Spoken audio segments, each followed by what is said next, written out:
Bonjour. Du coup, moi, je travaille au pôle statistique d'appui au pilotage de la formation et de la vie étudiante donc de l'université Lyon 1. Donc, on est un service qui réalise chaque année des enquêtes sur le devenir des diplômés. Donc, les diplômés de licence générale, licence pro, les DUST, les ingénieurs et puis donc aussi les masters. Donc, ce sont des enquêtes qui permettent donc aux futurs étudiants ou aux étudiants actuels dans d'autres diplômes d'avoir une visibilité sur les débouchés professionnels, mais aussi sur les poursuites d'études après un master ou après la formation que vous avez suivie. Donc, aujourd'hui, je vais vous présenter les résultats de l'enquête qui concernait les diplômés de la promotion 2021-2022, donc qui ont été diplômés entre juin globalement et septembre 2022. Donc nous on les enquête 18 mois après le diplôme pour qu'ils aient eu le temps de s'insérer et que nous on puisse regarder leur poursuite d'études, etc. Donc aujourd'hui, je vous présente juste les résultats de manière très générale de l'ensemble des diplômés de master. Mais après, tous les résultats de chaque formation sont disponibles sur le site internet de l'université dans la rubrique orientation insertion. Donc les résultats de cette enquête ne sont pas encore disponibles, mais vous avez celles des enquêtes précédentes. Au niveau des diplômés, donc nous on s'est intéressé à 2693 diplômés pour la promotion 21-22. Donc en moyenne ils étaient diplômés à 24 ans. On avait, oh là, je vois pas. On avait 77% d'étudiants de nationalité française et 23% de nationalité étrangère. Et puis un taux de féminisation de 51,9%. Donc on est à plus de 50% de femmes, mais ça dépend vraiment des formations. On en a où on est encore à beaucoup moins que 50%. Voilà. Donc la situation 18 mois après le diplôme, on a 20% des étudiants diplômés de master qui sont toujours en poursuite d'études, soit à Lyon 1, soit ailleurs. Donc c'est parmi les personnes qui ont répondu à l'enquête. C'est pas représentatif de 100% des diplômés. Voilà, donc on en a 20% qui sont toujours en études. Et parmi ceux qui n'ont pas poursuivi d'études, on a un taux d'insertion professionnelle déclaré de 89,8%, donc près de 90%.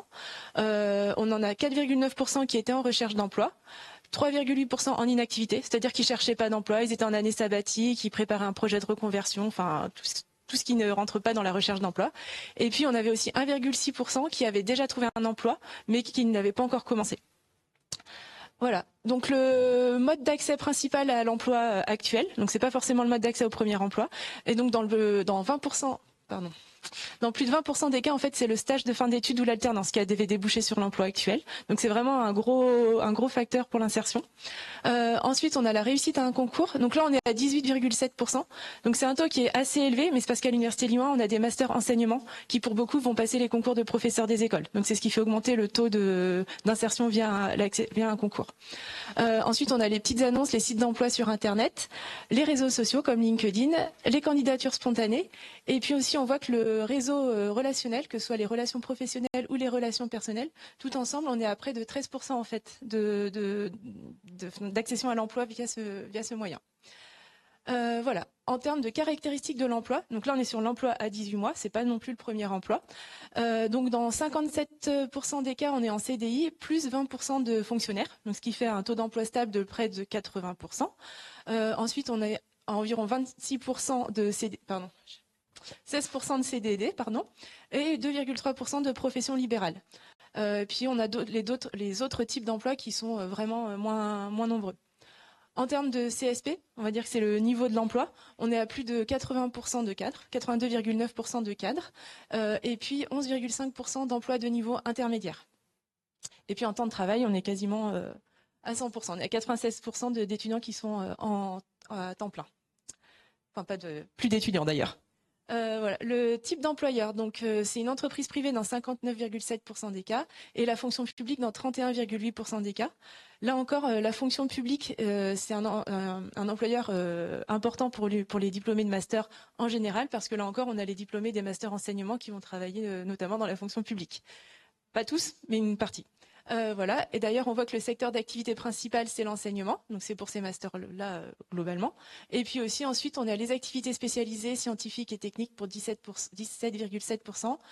L'industrie manufacturière, extractive, enfin, tous les types d'industries, pour 16% des cas. L'infocom, y compris l'informatique. Et ensuite, santé humaine et action sociale. Et les activités financières et d'assurance aussi pour 8% des personnes en emploi. Au niveau du lieu de l'emploi, donc on a 57% des diplômés en emploi qui vont travailler en région Auvergne-Rhône-Alpes. Donc la carte, on voit que c'est le Rhône hein, qui est la zone principale d'emploi. Donc j'ai mis des effectifs, mais c'est pas intéressant. J'aurais mieux fait de mettre des pourcentages parce que c'est que nos répondants. Mais vraiment, on voit le Rhône et les départements limitrophes. On a 21% aussi qui partent travailler en région parisienne. Et puis on est à 5%, 50 diplômés qui ont répondu, qui partent travailler à l'étranger. On en a 9 qui ont répondu, qui sont partis en Suisse, 7 en Belgique, 5 au Canada et 4 en Côte d'Ivoire. Et les autres pays s'éparpillent avec 1 ou 2 diplômés. En termes de salaire, donc le salaire, là encore, c'est déclaratif et tout le monde ne souhaite pas répondre et des fois, on arrondit son salaire quand on le déclare. Mais globalement, on est à un salaire moyen de 2 296 € déclarés. Il est un peu plus élevé pour les masters, disons, classiques et un peu plus faible pour les masters enseignement.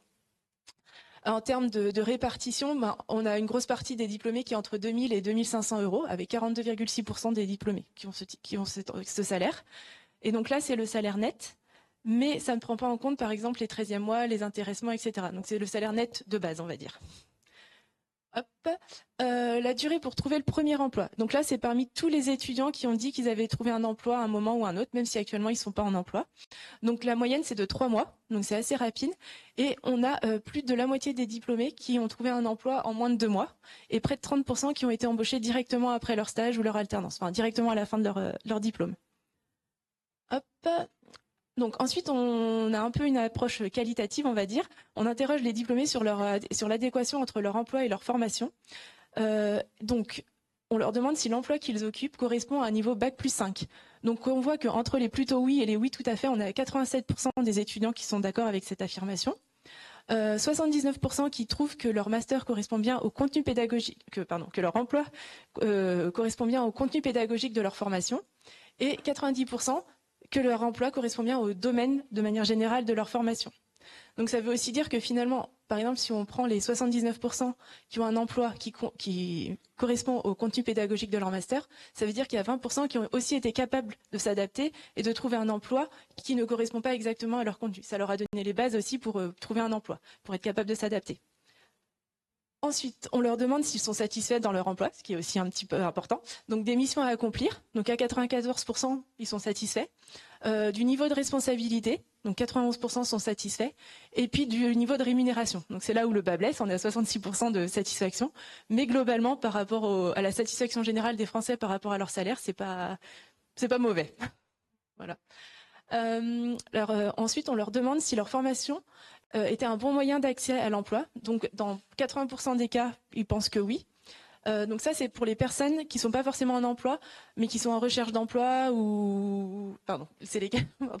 Donc c'est ceux qui sont en emploi, en recherche d'emploi ou en inactivité. On a juste enlevé ceux qui étaient en poursuite d'études. Donc voilà, donc 80% pensent que c'est un bon moyen d'accès à l'emploi. Et dans 86% des cas, les diplômés pensent que le stage de fin d'études ou l'année d'alternance était vraiment importante dans l'insertion professionnelle. Donc, ce qui montre aussi ces stats-là. Donc là, on passe sur les étudiants qui sont en poursuite ou qui ont été en poursuite d'études. Donc on voyait que 18 mois après, on avait 20% des étudiants qui étaient toujours en poursuite d'études. Mais au global, on est à 27% des étudiants qui, soit l'année suivant le diplôme, soit encore un an après, sont en études ou ont été en études. Donc on a plus d'un quart en fait qui a poursuivi des études, dont parmi eux, on est à la moitié qui a poursuivi les études en 2022-23 et en 23-24.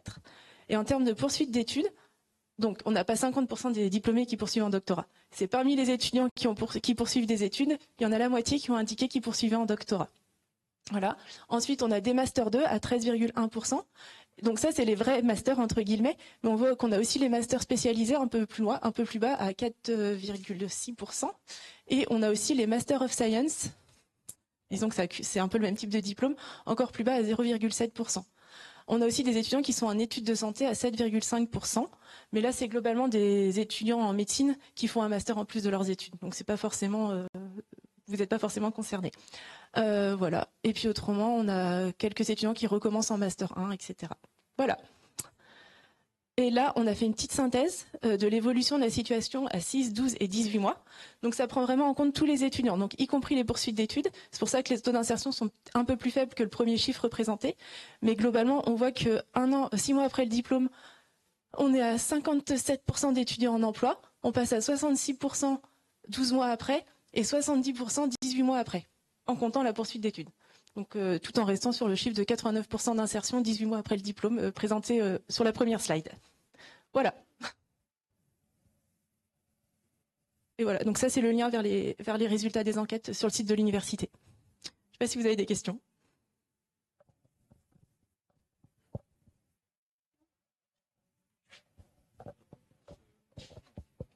Oui. Dire que sur chaque formation, il y avait des chiffres sur la présentation des formations. Est-ce que c'est les chiffres des résultats détaillés par formation qui sont là? Sur le site de l'université? Pardon, excuse-moi, j'ai pas. En fait, sur la licence actuellement, oui. En regardant sur la fiche de présentation de la licence, j'ai vu des chiffres sur l'emploi. Alors, pardon. Est-ce que ça sont les chiffres détaillés par Alors c'est possible.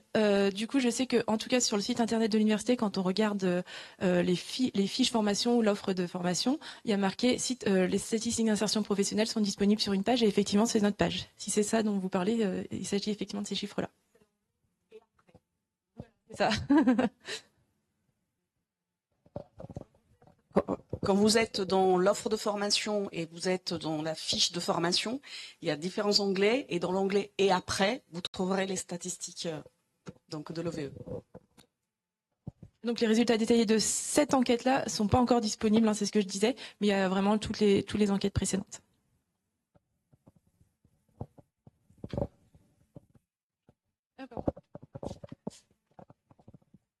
Juste pour ajouter une information justement sur les statistiques d'insertion après un master, ce qu'on regarde beaucoup avec les étudiants et ce que je vous conseille de faire, c'est quand vous êtes intéressé, donc pour savoir sur tel master, voilà, que sont devenus les diplômés, c'est d'aller notamment aussi regarder quels sont les postes qui sont occupés.